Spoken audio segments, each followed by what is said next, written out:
girls have a problem with this? First of all, we thank you all for coming here. I just want to recognize, first of all, Dad. We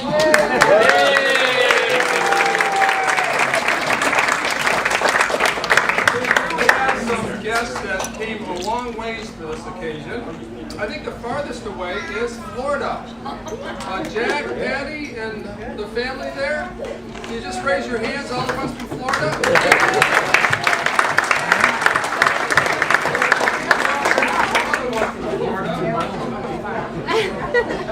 Where's Maria right now? All right. Out is Tennessee.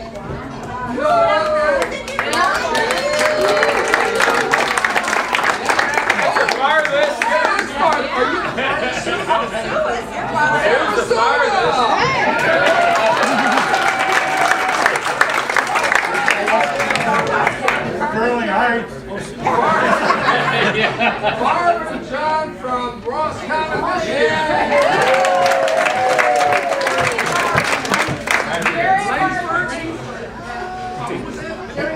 Kerry and Barb Janelle from Langsburg. Langsburg, Michigan.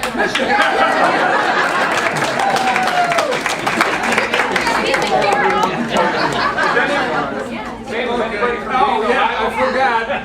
Ohio!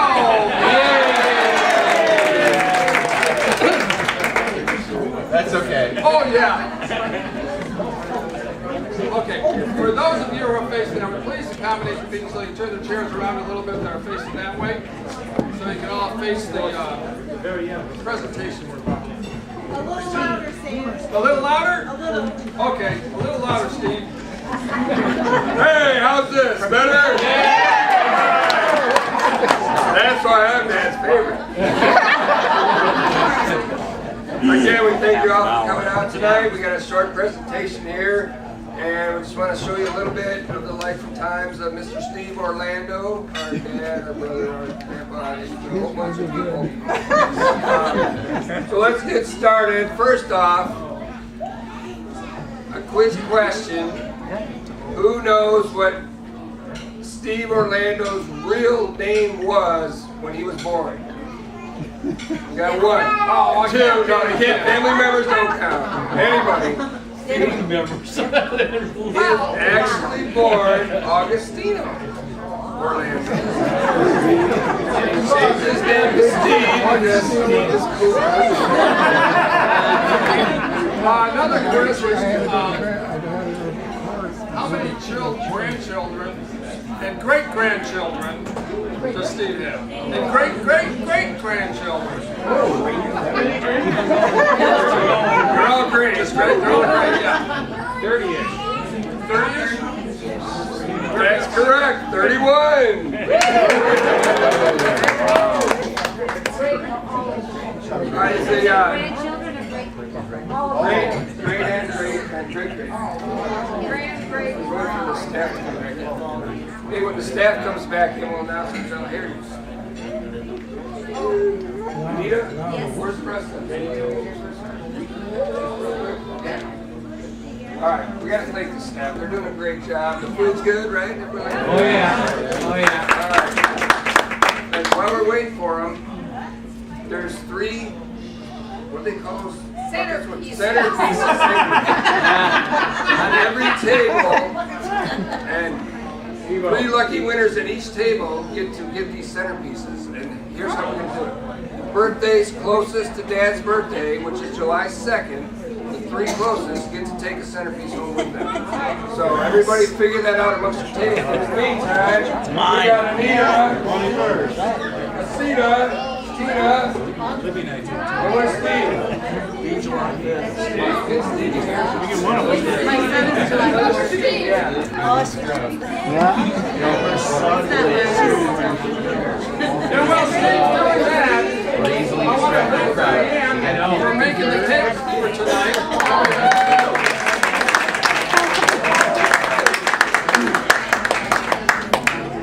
Real appreciate all the work. Hey there, Steve. Come on in.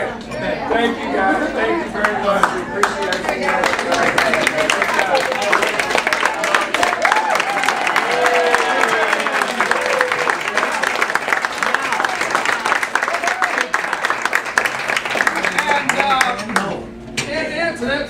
green pie, along with the cake, and some of her famous cookies.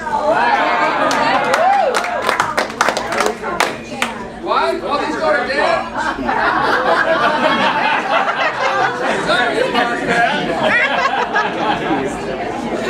Okay. All right, here we go. Put together a slideshow. And sorry for the script reading, but it's the only way to keep track of it. Dad was born July 2nd,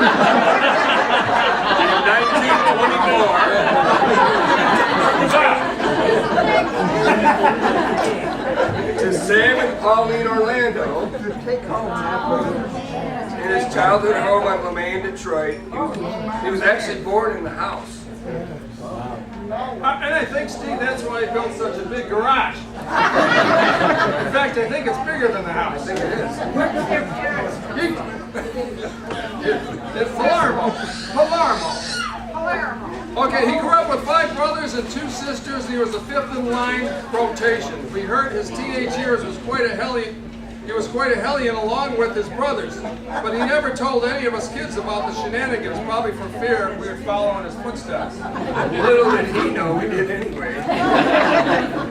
Thanks for not catching us, Dad. When he was 9 years of age, he worked in his father's bakery down the street until he was 16 years old. And then he went to aeromechanics school at City Airport and became a certified aircraft and engine mechanic. The government took over the airport and drafted Dad into the Air Force as, what else, a mechanic for 3 years. He worked on many aircraft, including the P-38, P-39, P-40, the B-51, the P-24, and the P-25. Steve, that sounds like the vitamins he takes now.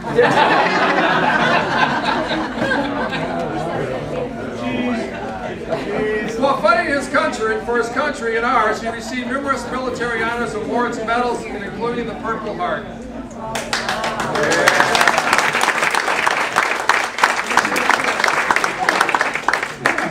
He was honorably discharged after being wounded. The government even gave him shrapnel in the hospital, kept the shrapnel in the hospital, pulled from his leg, and as a souvenir. He kept the shrapnel. Dad kept the shrapnel. Unfortunately, the government still makes him pay taxes on it every year. At a wedding in Crutches, a friend introduced a fine young woman to Dad with the same last name. This fine young lady was named Beatrice.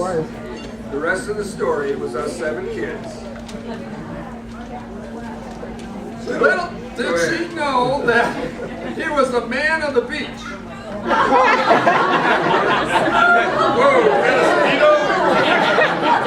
that must be a Speedo back in the day. Hard to pants,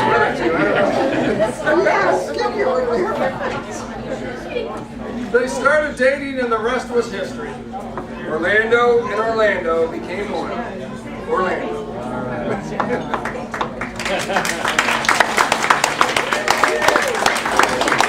We married June 28, 1947, which was actually 67 years ago today. Today, this very day. We love you, Mom. We miss you. Mom and Dad moved to Royal Oak in 1950. And Dad still lives in the same house today. Same house. Yeah. This house on Cooper Avenue is older than all the 2 of us kids.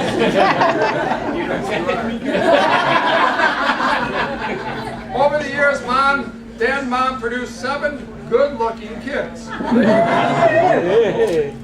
Talented. Miraculous. Smart. Adorable. Gorgeous. Oh, and didn't we say good looking? Yeah, handsome. Those guys look good, don't they? They do. Even though Dad was producing babies, he managed to work hard. His main job was working for the government, the Army Arsenal, as a mechanic, tank test driver, and a parts inspector. He even inspected monkeys that went up in space capsules. Yes, he did.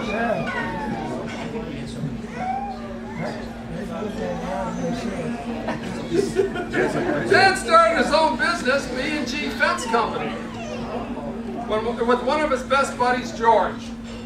And there's George Dad and Mom and Sylvie. Thank you, Mark. He bought used cars, fixed them, and sold them for profit. He also bought and sold cemetery plots.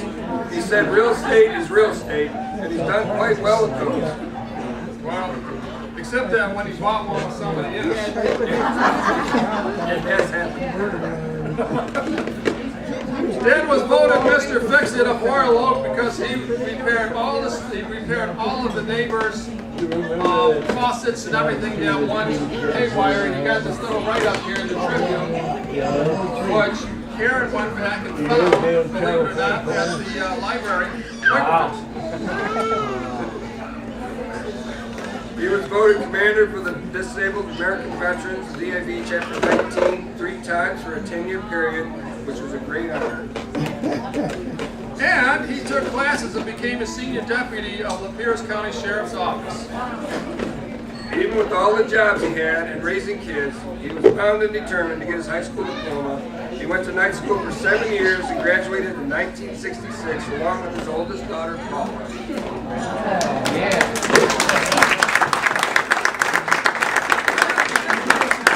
Children, too. Yes, he did. What's kind of scary here is I'm going to throw a little interjection. Who does this guy in the background look like?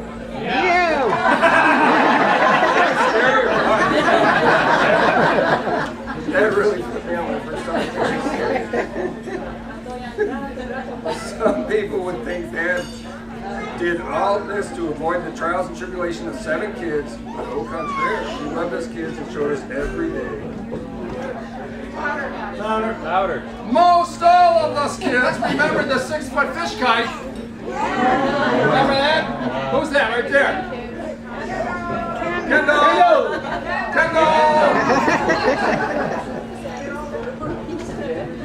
We remember all the camping trips with a gigantic tent. How many people remember this gigantic tent? This tent he had, which is still floating around somewhere in the family today, slept 12 people. It was huge. It had a refrigerator, 4 bedrooms, a bar, and a bathtub. There's the tent owner right there. He always took us fishing, whether it was on his boat Clyde, his 8th child, in his own little ice shanty that he made. Of course, we thought that it was the greatest second house ever. He was a great ice fisherman. Great fisherman overall. Oh, there's proof. He actually caught a fish. And there's the ice fisherman. One time our cousin Joe dropped his transistor radio into the ice hole, and Dad hooked it and pulled it out. He even fished one of his kids out and fell into a hole. I think they actually called it the grabbing pole. I don't know. Dad always pointed us kids in the right direction. Of course, he had no sense of direction whatsoever, so we weren't sure how or where we were going to end up. Our dad had a love for animals. We were never short of pets. One time us kids gave Mom and Dad a pet in return. A monkey we ordered from overseas. Can you believe that? As if there wasn't enough monkeys running around. Luckily, Dad loved Mitch and didn't send this monkey into space. Dad loved being with family and friends. It was all about the adult companionship. Taking time to absorb some of these pictures. Some of the people are in this room.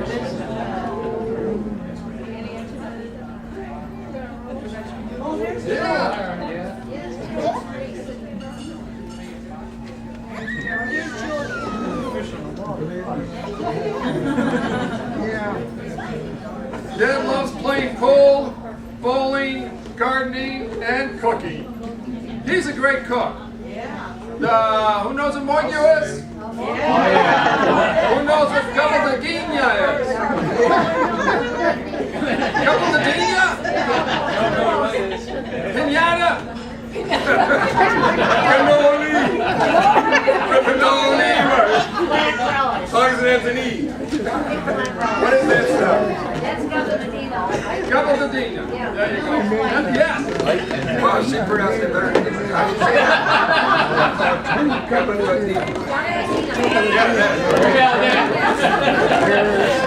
He's great at cards. In fact, he still plays cards every Sunday with Johnny and Bob and gives them a run for the money. No pun intended. When he raises, they run. Dad wouldn't be Dad if he didn't do his weekly shopping at his favorite store.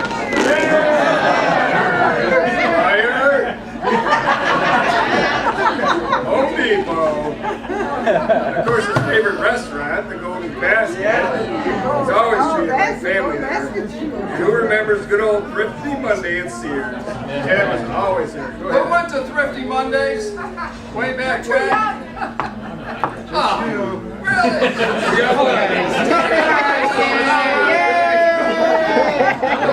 You're in Florida. Perfect. Dad loves to watch baseball and football from his recliner, and in his spare time he taught himself to play the organ, which he does pretty well. Not many people know this, but Dad was quite the artist of his day. He actually drew a complete wall-to-wall, floor-to-ceiling mural on the an outdoor scene in our basement. One year he drilled tiny holes in the cement wall on the painted pine trees and attached Christmas lights to each hole. It was like a winter wonderland to us kids. Of course, the next spring thaw, he had leaks in his basement coming out of those Hold that right there a minute. If anybody saw this mural in our basement, the holes when you put the peanut lights in there and you plug them in and you turn the big lights off, it was really cool. Yeah. We all remember that, Dad. Forever. Dad even painted one of our nephews, Jerry's, car.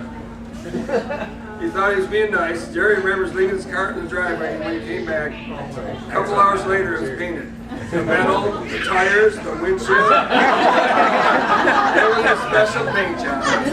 Remember that, Jerry? I'll never forget. Still driving a car. Dad is almost an inventor. Here's one of them. Windshield, the tires. Can anybody tell what this is? We're taking orders for it. It's a shoehorn. Yes, it's a shoehorn. An extended shoehorn.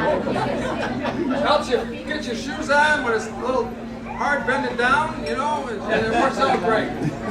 I even have one this big. All of us kids remember when we were older, the breaking of the bank. Dad drilled a thin hole in the top of a basement support hole. Over the years, he filled it with solid silver coins, many silver dollars right from Vegas. When the pole was full, Dad had a party with all his kids and the other family members. We saw the pole down, and each of us got a section to count the stash. Now, we had to right away take that money and buy another pole before the house caved in.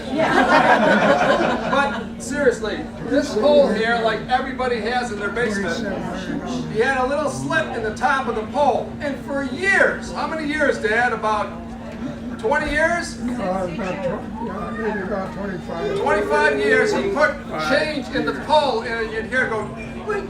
Alright, well after year, we pound on the side of the pole and we can tell how much money was in there. And every year it went up a little more, a little more, a little more. Now, I was busy that evening when they cut the pole and all the money came rushing out. Who was here? Who was there? Friends? Yeah? Okay, a lot of us were there. That was really, I wish I was there because I could hear that was really a sight. I did stop in afterwards while they were rolling all the money, but that was quite Stephen Brazel was there. Oh, Stephen Brazel was born that night. Wow. Yeah. You're in, I got so buddy. excited about all the money. How much money was Enough to buy a new pole.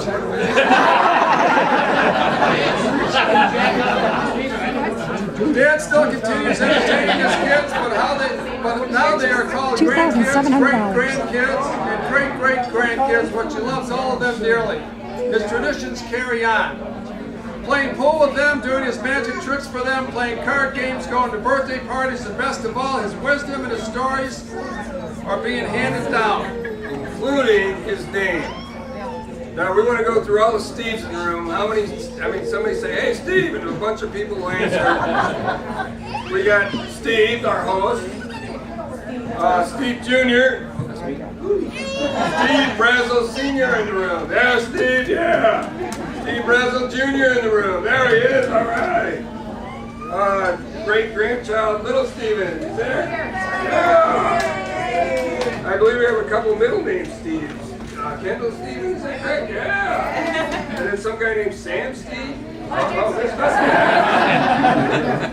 be. There's even a couple of female, or one female. Maria, where's Maria? Last name Steve. Yeah. And Steve the waiter, yeah.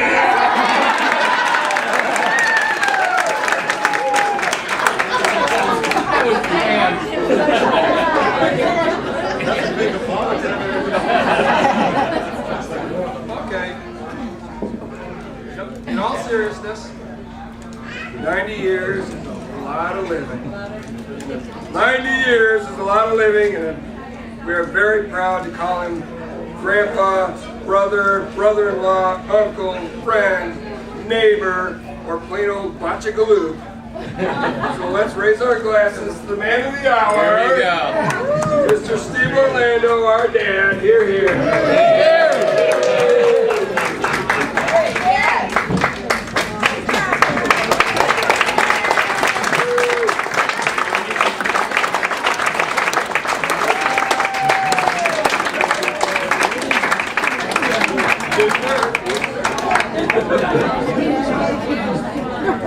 That's the same suit you got on there.